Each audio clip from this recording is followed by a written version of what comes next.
We gather here tonight to bring women back to their rightful place. The Testaments, a new Hulu original series from the executive producers of The Handmaid's Tale. It's easier to accept a story than believe that the people around you are monsters. The battle isn't over. There comes a time when you have to take action, when you have to choose your own destiny. Never quite as it seems. Watch the new Hulu original series, The Testaments, streaming on Hulu and Hulu on Disney Plus for bundle subscribers. Terms apply.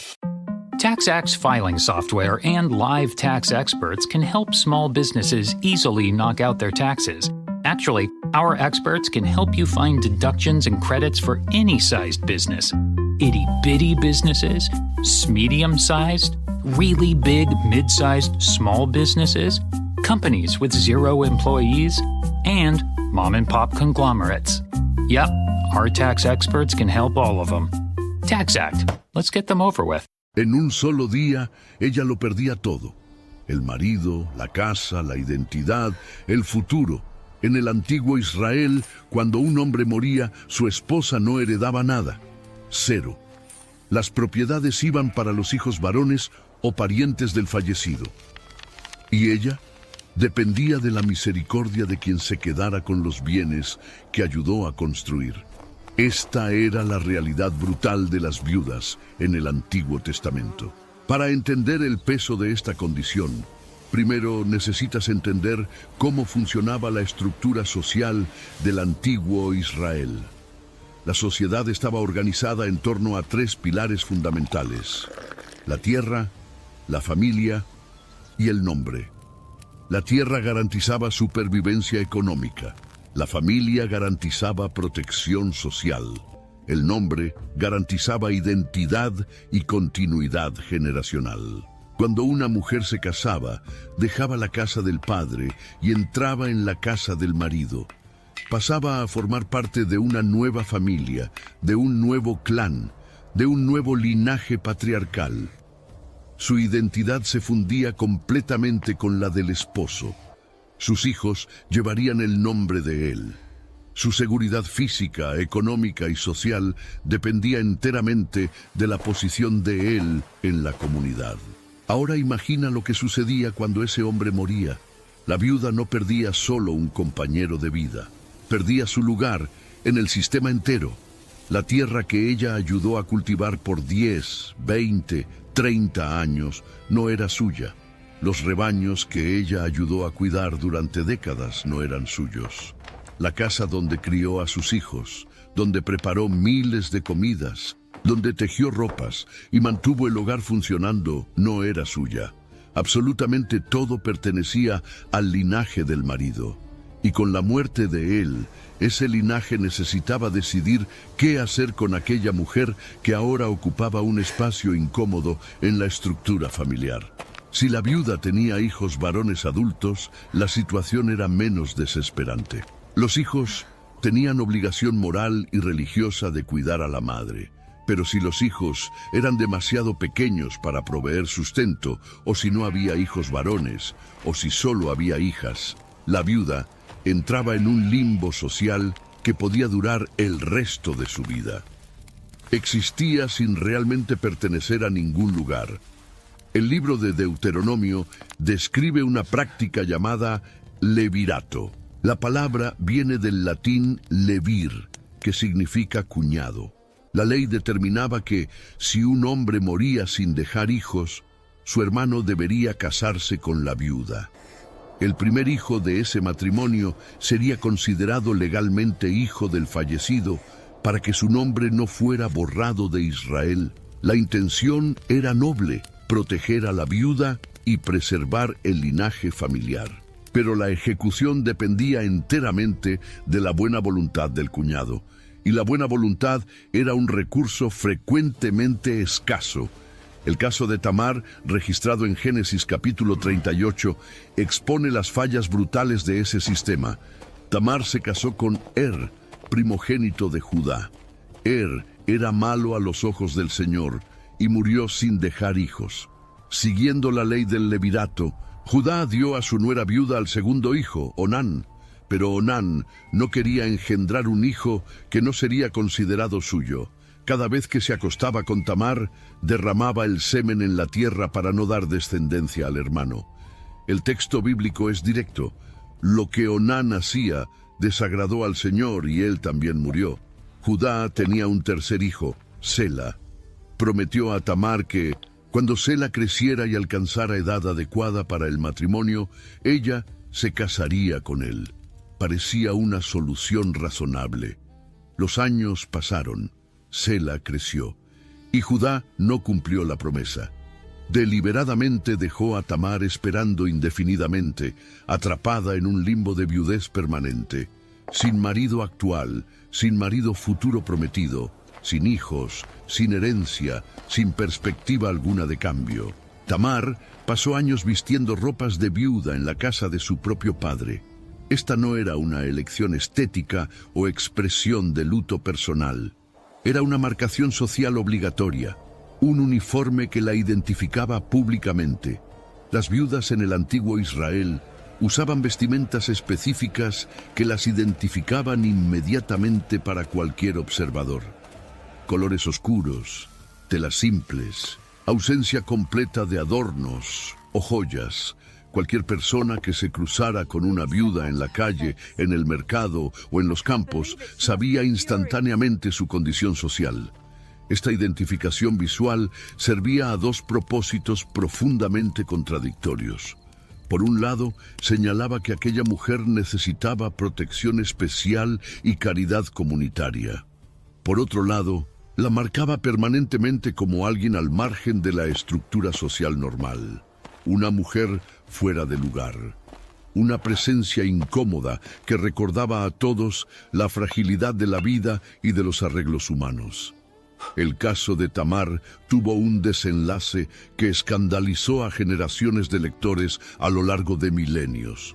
Cansada de esperar una justicia que claramente nunca llegaría, elaboró un plan arriesgado.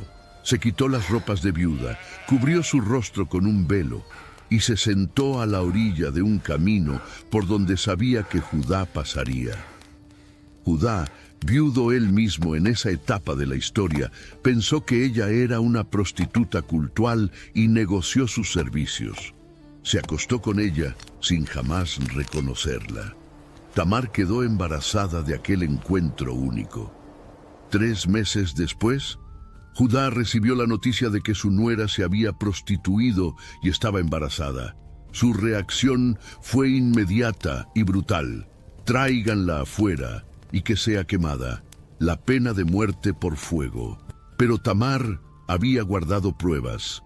Cuando la trajeron para la ejecución, ella envió un mensaje al suegro junto con 3 objetos: el sello, el cordón y el cayado, que él había dejado como garantía de pago. Del hombre a quien pertenecen estas cosas, estoy embarazada, declaró. Mira de quién son este sello, este cordón y este cayado.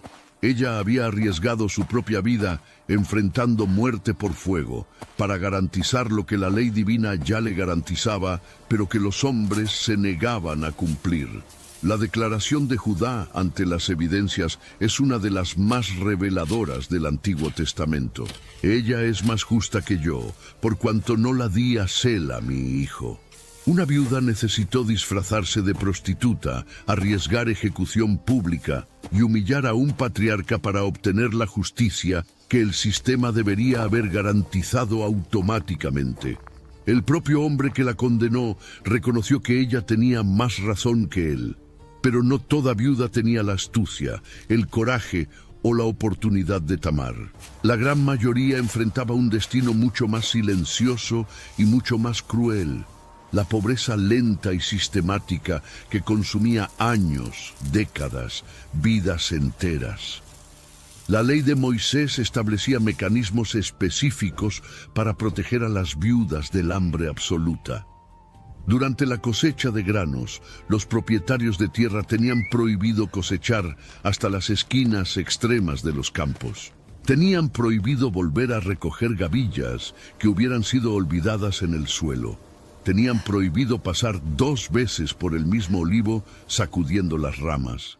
Tenían prohibido cosechar una segunda vez los racimos dejados en las vides. lo que sobrara en los márgenes, lo que cayera durante la cosecha, lo que escapara en la primera pasada, todo eso pertenecía por derecho a los pobres, a los huérfanos, a los extranjeros y a las viudas. Esta práctica, llamada espigueo, era la principal fuente de sustento para muchas viudas en Israel. No era caridad en el sentido moderno de la palabra. Era un derecho legal garantizado por la Torá. Los dueños de la tierra no estaban haciendo un favor al permitir que las viudas espigaran. Estaban cumpliendo una obligación religiosa y civil. El libro de Ruth ofrece el retrato más detallado y conmovedor de cómo el espigueo funcionaba en la práctica cotidiana. Ruth, una joven viuda moabita, llegó a Belén acompañando a su suegra Noemí, también viuda. Dos mujeres completamente solas, sin hombres para protegerlas, sin hijos para sostenerlas, sin propiedad alguna, sin recursos, llegando a una ciudad extranjera durante la época de la cosecha de la cebada. Lo primero que Ruth hizo al llegar fue pedir permiso para espigar en los campos. Salió de madrugada, antes de que saliera el sol, y trabajó todo el día bajo calor intenso. Inclinada hacia el suelo, recogiendo grano por grano los restos que los trabajadores dejaban atrás. Un trabajo agotador, físicamente brutal, socialmente humillante por cualquier estándar de la época, pero que representaba la diferencia absoluta entre comer algo y pasar hambre completa. El texto bíblico menciona un detalle aparentemente casual que revela mucho sobre los peligros reales que las viudas enfrentaban en los campos. Boaz, el dueño de la propiedad donde Ruth fue a parar por casualidad, dio instrucciones específicas y urgentes a sus trabajadores hombres. No la toquen, no la humillen, no la incomoden de ninguna manera. Dejen caer gavillas a propósito de los montones ya atados, para que ella recoja más fácilmente. Y le dijo a la propia Ruth: quédate cerca de mis siervas, de las otras mujeres, no vayas a otro campo, no salgas de aquí. La implicación de estas instrucciones es perturbadoramente clara. Una viuda joven y extranjera, sola, en campos llenos de trabajadores hombres, lejos de cualquier supervisión, corría riesgos que iban mucho más allá del hambre. Boaz estaba ofreciendo no solo acceso facilitado a la comida, sino protección física concreta contra violencia que evidentemente ocurría con suficiente frecuencia como para merecer mención explícita. La cantidad de granos que Ruth logró recoger en aquel primer día de trabajo fue impresionante para los estándares de la época, cerca de un efa de cebada. Esto equivale a aproximadamente 22 litros de granos secos. Un trabajador contratado regular difícilmente conseguiría tanto en un día entero de labor. Parte de esa abundancia se debe a la intervención directa de Boaz, quien ordenó secretamente que sus hombres facilitaran el espigueo, dejando caer más de lo normal. Pero una parte significativa se debe al esfuerzo absolutamente brutal de Ruth, que trabajó sin parar desde el amanecer hasta el atardecer, descansando solo brevemente a la sombra durante las horas más calurosas. Noemí, al ver la cantidad extraordinaria de granos que su nuera trajo a casa aquella primera noche, inmediatamente entendió que algo fuera de lo común había sucedido. Preguntó en qué campo Ruth había trabajado, quién era el dueño, quién había mostrado tal generosidad. Cuando oyó el nombre de Boaz, Noemí reconoció una posibilidad que cambiaría completamente el destino de las dos. Boaz era pariente cercano del fallecido marido de Noemí. Esto significaba que él podría actuar como Goel. La palabra hebrea Goel, frecuentemente traducida como redentor o rescatador, designaba una figura absolutamente central en el sistema de protección de las viudas y los vulnerables en Israel. El Goel tenía derecho y obligación de rescatar propiedades familiares que habían sido vendidas por parientes empobrecidos impidiendo que la tierra ancestral pasara permanentemente a otras familias. Tenía derecho de vengar la sangre de parientes asesinados, persiguiendo al homicida hasta ciudades de refugio si era necesario. Y tenía derecho de casarse con la viuda de un pariente fallecido sin hijos, engendrando descendencia para preservar el nombre y la herencia del muerto. Era un sistema elaborado de seguridad social basado enteramente en lazos de sangre y obligaciones familiares. Cuando funcionaba como estaba planeado, ofrecía una red genuina de protección para los más vulnerables. Cuando fallaba, y fallaba frecuentemente, dejaba a viudas, huérfanos y empobrecidos completamente desamparados, sin recurso alguno. En el caso específico de Ruth, el sistema funcionó, pero no sin complicaciones reveladoras. Boaz, tras ser abordado por Ruth en una escena nocturna cargada de simbolismo en la era de Trilla, aceptó actuar como Goel. Estaba dispuesto a casarse con la viuda moabita y rescatar la propiedad de Elimelech, el suegro fallecido de Ruth. Sin embargo, existía un problema. Había otro pariente con derecho de preferencia, más cercano en la línea familiar que Boaz. La negociación ocurrió públicamente en las puertas de la ciudad ante los ancianos que servían como testigos oficiales. El pariente más cercano inicialmente aceptó rescatar la propiedad cuando escuchó que se trataba solo de tierra. La tierra era inversión. La tierra tenía valor. Pero cuando Boaz explicó que rescatar la propiedad incluía obligatoriamente casarse con Ruth para engendrar descendencia en nombre del muerto, el pariente desistió inmediatamente. Sus palabras exactas fueron: «No puedo rescatarla para mí, para no perjudicar mi propia herencia». Traduciendo, él no quería gastar recursos criando hijos que legalmente pertenecerían a otro linaje. No quería dividir su herencia con descendientes que llevarían otro nombre. La viuda y su protección eran aceptables solo mientras no costaran nada significativo. ¿Cuántas viudas en Israel no tuvieron un Boaz dispuesto a rescatarlas cuando el pariente más cercano se negaba? ¿Cuántas Tamares esperaron toda la vida por un Sela que nunca llegó, envejeciendo con ropas de luto en la casa paterna? Los profetas del Antiguo Testamento dedicaron algunas de sus denuncias más feroces al trato vergonzoso dado a las viudas por la sociedad israelita. Isaías, escribiendo en el siglo VIII a.C. durante el apogeo del reino de Judá, acusó frontalmente a los líderes de Israel de descuidar sistemáticamente la causa de las viudas. El primer capítulo de su libro profético enumera los pecados específicos que provocaban la ira divina contra la nación: manos llenas de sangre inocente, rechazo deliberado de buscar justicia genuina, falta de protección a los oprimidos, negligencia criminal con los huérfanos y desprecio institucionalizado por las viudas. En la teología profética de Israel, el trato dado a los más vulnerables de la sociedad funcionaba como termómetro directo e infalible de la salud espiritual de la nación entera. Una sociedad que abandonaba a sus viudas estaba podrida por dentro, independientemente de cuántos sacrificios ofreciera en el templo. Jeremías, profetizando más de un siglo después durante los años finales de Jerusalén, fue aún más específico en sus acusaciones. Denunció a los líderes de derramar sangre inocente por las calles de la ciudad santa y de oprimir sistemáticamente a extranjeros, huérfanos y viudas.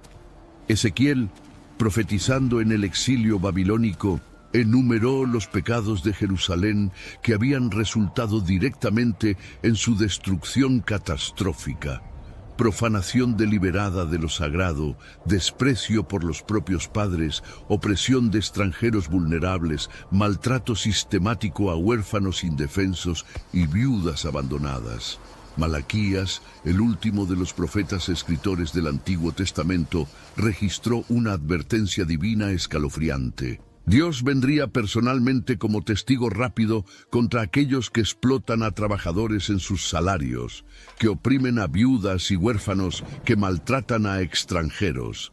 La justicia divina alcanzaría a los opresores incluso cuando la justicia humana fallara completamente. El patrón profético es absolutamente inconfundible cuando examinas los textos en secuencia. En la visión compartida por todos los profetas de Israel, una sociedad que abandonaba a sus viudas estaba simultáneamente abandonando su alianza sagrada con Dios. No había separación posible entre las dos cosas. Pero la realidad en el terreno, en las aldeas y ciudades de Israel, era frecuentemente muy diferente de las exhortaciones tronantes de los profetas. El libro de Job, probablemente uno de los textos más antiguos preservados en la Biblia hebrea, describe prácticas específicas que los hombres verdaderamente justos deberían evitar a toda costa. Tomar en prenda el buey de la viuda, única herramienta de trabajo de ella. Dejar a las viudas con las manos absolutamente vacías cuando pedían ayuda. Explotar la completa falta de protección legal de las viudas para robar sus escasas posesiones. El simple hecho de que estas prácticas necesitaban ser explícitamente condenadas en los textos sagrados indica que eran lo suficientemente comunes como para merecer mención detallada. No necesitas prohibir algo que nadie hace. Los salmos repiten y amplifican el mismo patrón perturbador. El Salmo 68 declara solemnemente que Dios es padre de los huérfanos y defensor de las viudas en su santa morada. El Salmo 146 afirma que el Señor protege a los extranjeros vulnerables, sostiene a huérfanos desamparados y viudas abandonadas. Pero el mismo Salmo también advierte sombríamente que el camino de los impíos será trastornado, que la maldad contra los débiles no quedará impune eternamente. La necesidad constante, repetitiva, casi obsesiva de reafirmar la protección divina a las viudas a lo largo de toda la literatura bíblica sugiere fuertemente que la protección humana fallaba de forma repetida y sistemática. Cuando un sistema funciona bien, no necesitas repetir infinitamente que Dios va a intervenir donde los hombres fallan. Uno de los aspectos más sombríos de la condición de las viudas era su vulnerabilidad extrema en tiempos de guerra y conflicto. Cuando ejércitos enemigos invadían el territorio, las viudas estaban invariablemente entre las primeras víctimas. Sin maridos o hijos adultos para defenderlas físicamente, sin recursos materiales para organizar huida rápida, sin redes de protección masculina para interceder por ellas, enfrentaban violencia sexual, esclavitud forzada o muerte sumaria.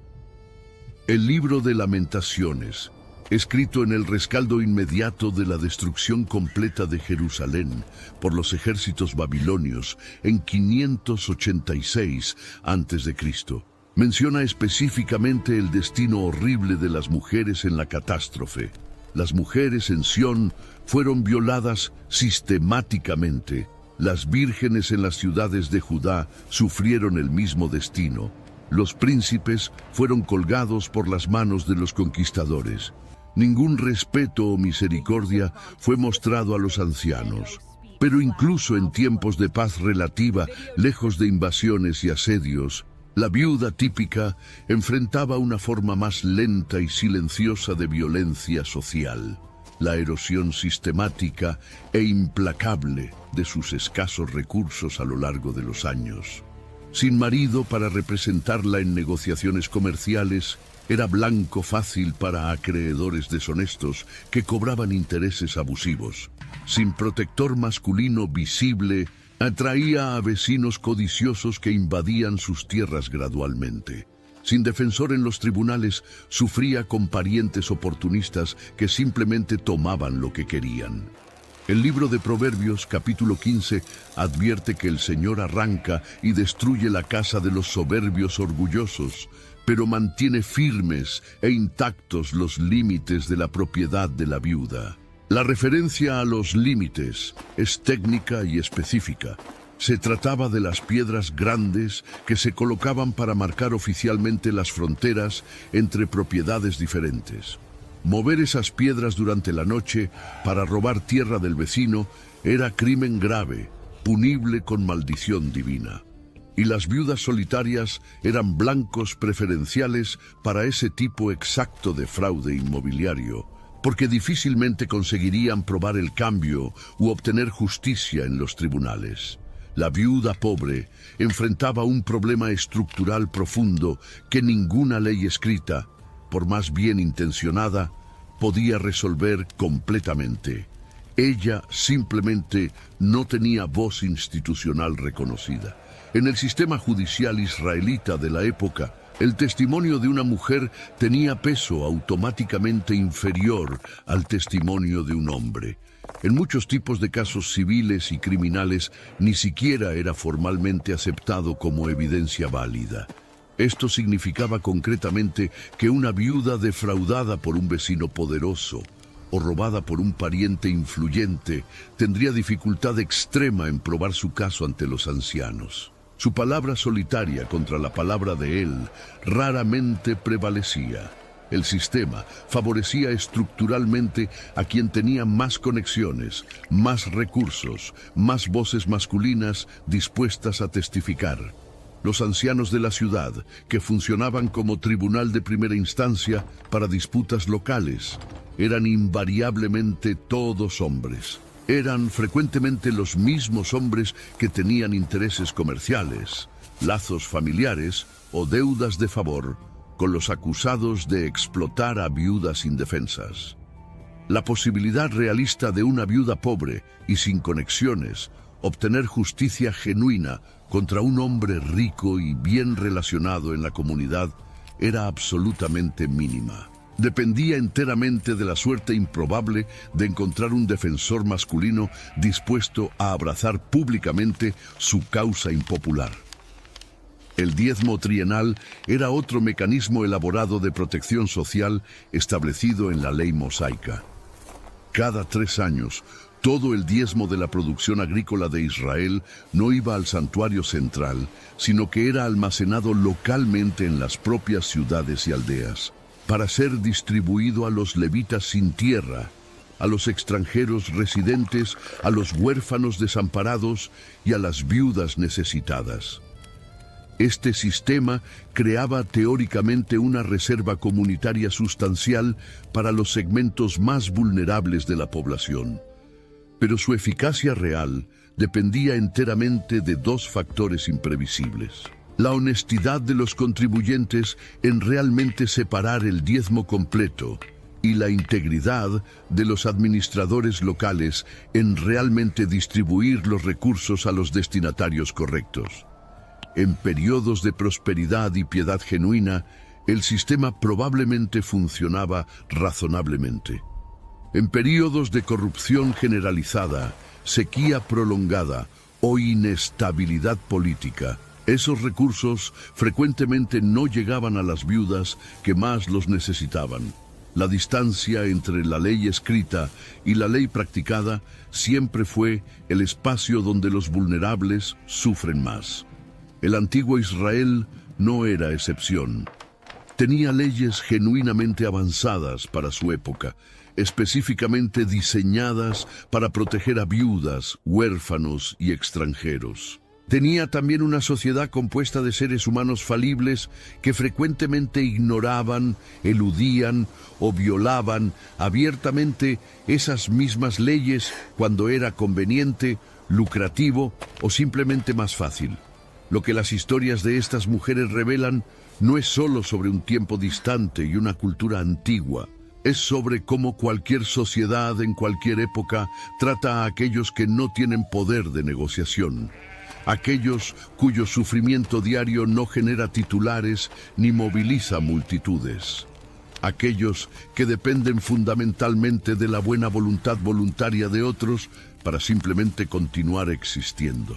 Las viudas del Antiguo Testamento fueron las primeras en sentir cuando la comunidad a su alrededor fallaba en sus compromisos. Y fueron las primeras en experimentar la diferencia cuando alguien individual decidía actuar de forma diferente al patrón. Algunas cosas cambian con el paso de los siglos, otras solo cambian de dirección.